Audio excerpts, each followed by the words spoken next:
Hey friends, welcome back to the Ancient Intelligence Podcast. You've got your host Anya Shack here, and today I want to jump into another solo episode. I'm going to talk about why dads matter. Dads, fatherhood, why this is important for every single person, man or woman, boy and girl. I'm going to do a little more of a free flow solo episode. I don't really have a perfect outline for this one, so it's going to be a little bit more loose. There are a few things that I really want to hit on, and we'll see where it goes. Again, about 15-ish minutes for these solo episodes. So let's just get straight into it. I watched a video of Joe Rogan and Cristiano Ronaldo and a few other, I think, sportsmen that were in this video. Joe Rogan was basically talking about how his dad is his hero, just like his dad is his hero, the best guy he knew, incredibly important. Every little boy wants to be like his dad, right? And then Cristiano Ronaldo was crying, and like my tears were there too the moment that I saw him crying because the interviewer asked him what his greatest pain point is, and he says that his dad never got to see his greatness. Like his dad never got to see him become one of the greatest footballers of all time. He's just crying. Same thing with Andrew Schultz, comedian from New York, Andrew Schultz. He has a lot of content where he shares about how, he had told his dad one day that he would make it to Madison Square Garden. And thanks to his dad's support through it all, he finally made it to Madison Square Garden, So these very meaningful stories. Just to keep going on that track, I was asked to read a business book for the marketing job that I do, and it's called Beyond Entrepreneurship 2.0 by Jim Collins. And it's a very dry strategic book about business, but you know how it starts? It starts like this. It says, Bill Lazier was the closest thing to a father I ever had. My own father died when I was 23, and he never took the time to teach me about the difference between right and wrong, core values, and character. So like this business book starts out by this man talking about how, he ended up thankfully finding a father figure in his life to fulfill the role that his dad did not fulfill. You talk about all those guys I just mentioned, Rogan, Ronaldo, Schultz. They have all these great stories. And then in the comments of some of these videos, you've got guy after guy. That wasn't my experience. My dad was an asshole. That didn't happen to me. Like, must be nice. And so you get all of this clarity that as far as I can see, generally, and again, we have to be really careful. It's when we talk about things, it's never a this or that, always or never. Just take things with a grain of salt. Like in the majority, most of the time, there are always exceptions to every single rule.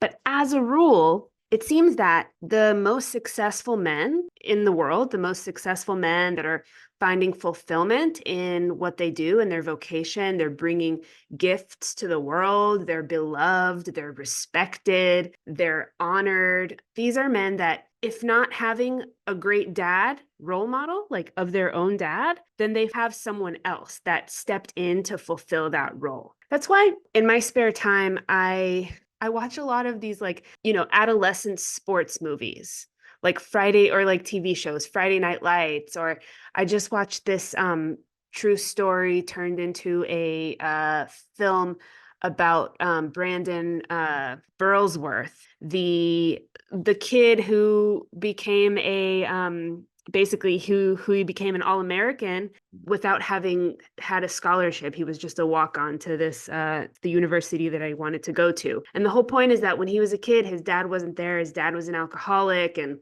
his brother was kind of trying to raise him. But his brother wasn't always there, and his mom was mostly there, who was very supportive and was always believed in him. But he didn't have a dad figure until a coach, one of the high school coaches in his town, took an interest in him, really took an interest in him. And that was the beginning of the great kind of story that is Brandon Burlsworth, the underdog who becomes an All-American and then gets signed to the NFL. The tragic story of this one, of course, is that he ends up dying in a car accident before he was able to make it to the NFL. But the notion is the same, right? You've got Coach Taylor and Friday Night Lights. You've got this thing where young boys really need that masculine role model. Hopefully it's their dad, so they can actually really see their dad there and showing them what it means to be a man. And this guy who wrote that book, Beyond Entrepreneurship 2.0, he talks about how understanding the importance of what being a man is essential. And he said that by the time he had graduated college, none of his classmates ever talked to him about commitment or service or values or any of these things. He couldn't figure it out until he met this man who became his mentor. And so he kind of boils down manhood into 3 bullets, right? Number 1, know your purpose or direction. Number 2, be committed to a life of service towards that direction. Number 3, live life set to specific core values. If you can do that, you've got it figured out, right? And the way that that goes down for men is when their dad or uncle or male figure who is really really there in their lives, and not just as a support but as like a teacher, as someone that pushes them, as someone that tries to get the greatness out of them. I think that's really really important, and that's why women can't do that with men, right? Men have to do that with women, and if they don't have that paired with love from their dad, right? Like there's 2 questions. This is actually something that a great author, John Eldredge, writes about in his book Wild at Heart. Every boy is asking, essentially non-verbally, asking his dad, am I a man? Am I a man? Are you proud of me? Are you proud of me? Am I a man? And the answer is no, no, no for a while, right? While this little boy is learning. But eventually there comes a point where the boy has an answer to this question, and the question is answered by his father. And he knows that his dad is essentially saying to him, yes, you're a man now. I am proud of you. Matthew McConaughey wrote about this exact moment. He recounts the exact moment this happened for him in his autobiographical memoir, Green Lights. So it's like men and boys are very privy to this like need, and then to that like moment where the man thing happens, right? So if none of that happens, then they go around their whole life believing essentially that I'm not a man, my dad's not proud of me, so I'm worthless. There's nothing, I can do no good in this world. I'm not worthy of the things that I might want, right? A dad really has to provide that sense of worth to his son so that his son can then feel that worthiness in himself and then go on and provide that to his family and his kids, right?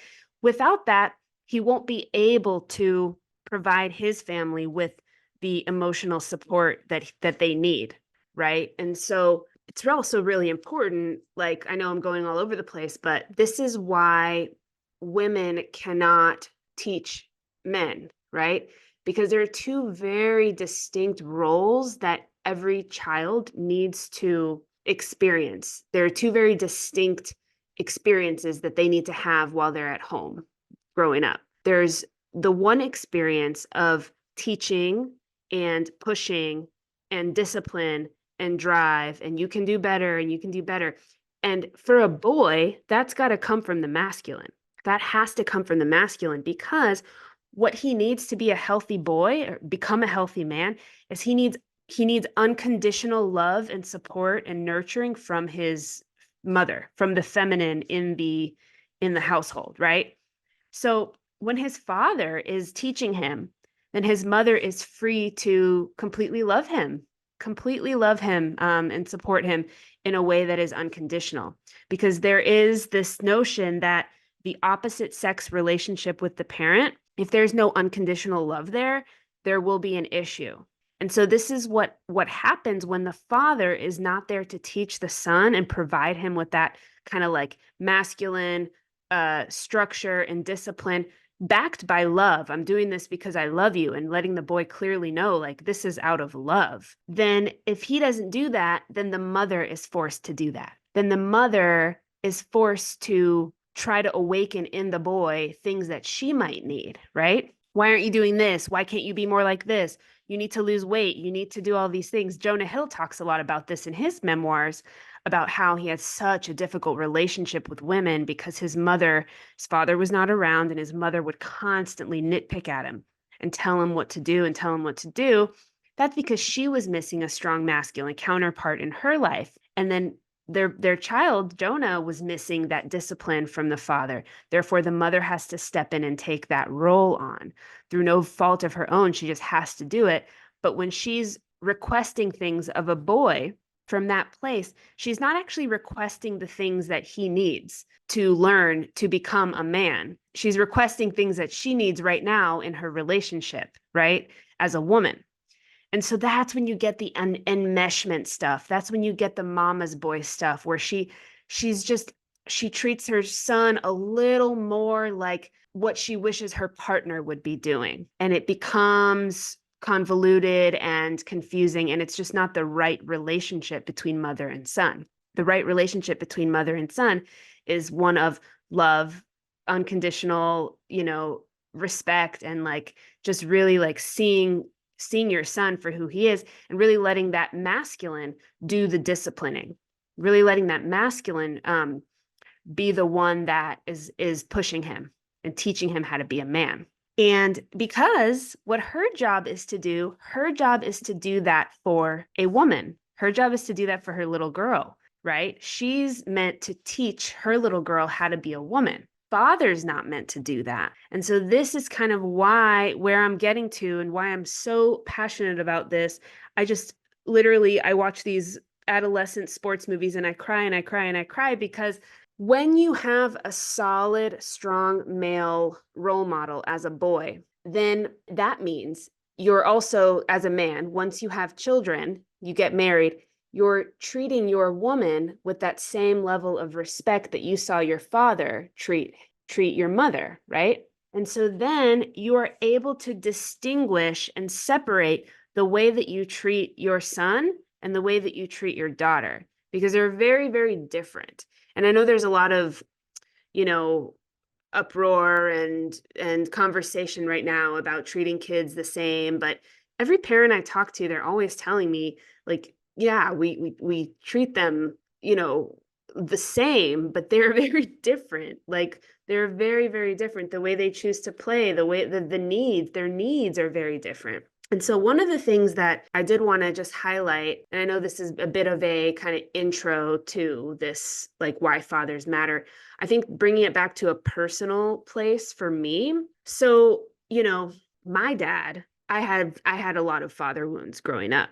And so my dad had huge father wounds from his dad, and he kind of took those out on me, and I was an only child. So that's something that I recognize in a very important, hugely important way. So I guess what I really want to say here is that one of the things that I've heard from some men recently that I really vibe with, I just really get when you ask them, like, what is your job with your son and what is your job with your daughter? They say, well, my job is to teach my son, right? Is to teach him, but my job is to cherish my daughter, is to truly cherish my daughter. And if a man doesn't get that, I'm proud of you, I love you, son, from his dad, then he'll harbor all of those feelings of worthlessness and he'll have this chip on his shoulder his whole life. He won't actually be able to feel his emotions in a healthy way. He won't be able to show love and softness to his woman or to his son when his son is requiring it, right? There's important nuance here. It's like, yes, the discipline and yes, the teaching, but it's got to be backed by love. Otherwise, it's like tyrannical. But most importantly, also, he's got to be able to learn how to give softness and grace and love to his daughter. Because like I said before, if the opposite sex relationship if the relationship of a child with their opposite sex parent isn't one of unconditional love, then it causes huge, huge problems of confidence and self-worth. It causes them to need to validate themselves, to seek out really bad, terrible situations. I actually just read this statistic. I know I'm going all over the place, y'all, but I just read this statistic because the Jeffrey Epstein stuff has come out this past 2 weeks. And there's a statistic, I'm looking for it here, that, yeah, the majority of the underage girls that Epstein trafficked came from foster care and single parent homes without a father. So the point here is that, man, is that that relationship of unconditional love between a father and his daughter, super, super important for her own self-worth and her ability to have healthy relationships in the future. So it's almost like his presence and his being there is so important for the son to become who he is. It's also so important for her because she needs to learn to feel that feeling of being cherished for who she is. That creates self-worth in girls. And then these girls go out and they value themselves in the world, right? Like they really value themselves, they radiate. And then that actually inspires men to be more intentional about their purpose. And so it's this big cycle of healthy kids, having healthy kids, having healthy kids. And it really starts with dad, really starts with dad's presence and just how much that matters. So, yeah, I'm going to keep chatting about this topic, specifically about my story. I'll do an episode where I really get into the details about my dad's story and like how that all went down. But I will finish with this, is that what I've noticed is because I'm an only child and daughter, I got like the full brunt of the dad wounds, of the abuse, of the harshness, of the criticism, of all of that. Whereas if I had a brother, he might have gotten all that. I definitely wouldn't have gotten like a feeling of love and cherishing, but I would have maybe, it might have been a little more neutral. But because I'm an only child, I actually got all of it. So I got like, I became, I think, intimately connected to both the way that girls feel and the way that boys feel when they have an unfortunate dad situation. And so that's become kind of the reason, the foundation, the why, and kind of researching all of these things and trying to help people make sense of what's going on with that. So it's like, for example, I have a friend from New York who we talk all the time, and she's so incredible, just like so talented in so many ways, like, you know, makes great money, is beautiful, is incredible, great friend, loyal, all these things. And but she has this little dad wound, right? So it just it keeps her thinking that she's not good enough. And it makes her want to have to do more and more and more and more and add more accolades to her repertoire to really, in the end, just find love, right? It's like she's gone around the world trying to become the best person she can be, but really the one thing that she's been missing is what she didn't get when she was a kid, which was, I love you. You're enough. You don't have to do anything. You're enough. And that is what dads do for their daughters. I resonate with this because that was partly my story too. It was mostly my story too, with some different details there. But yeah, that's what dads do. It gives boys confidence. It gives girls self-worth and confidence. It is everything. Like it is everything. And I can't wait to keep talking about this, but I'll stop it there. And I hope that this little Why Dads Matter has been yeah, just some food for thought. All right. If you have enjoyed this and other episodes of Ancient Intelligence, I would really, really love to grow this year. So I would love, love, love, love if y'all would do me a favor and leave a review. The reviews are super important. It just helps so much with the growth of the podcast. So if you would, then leave me a review sometime in the next few days. All right. Thank you so much, everybody. Until next time.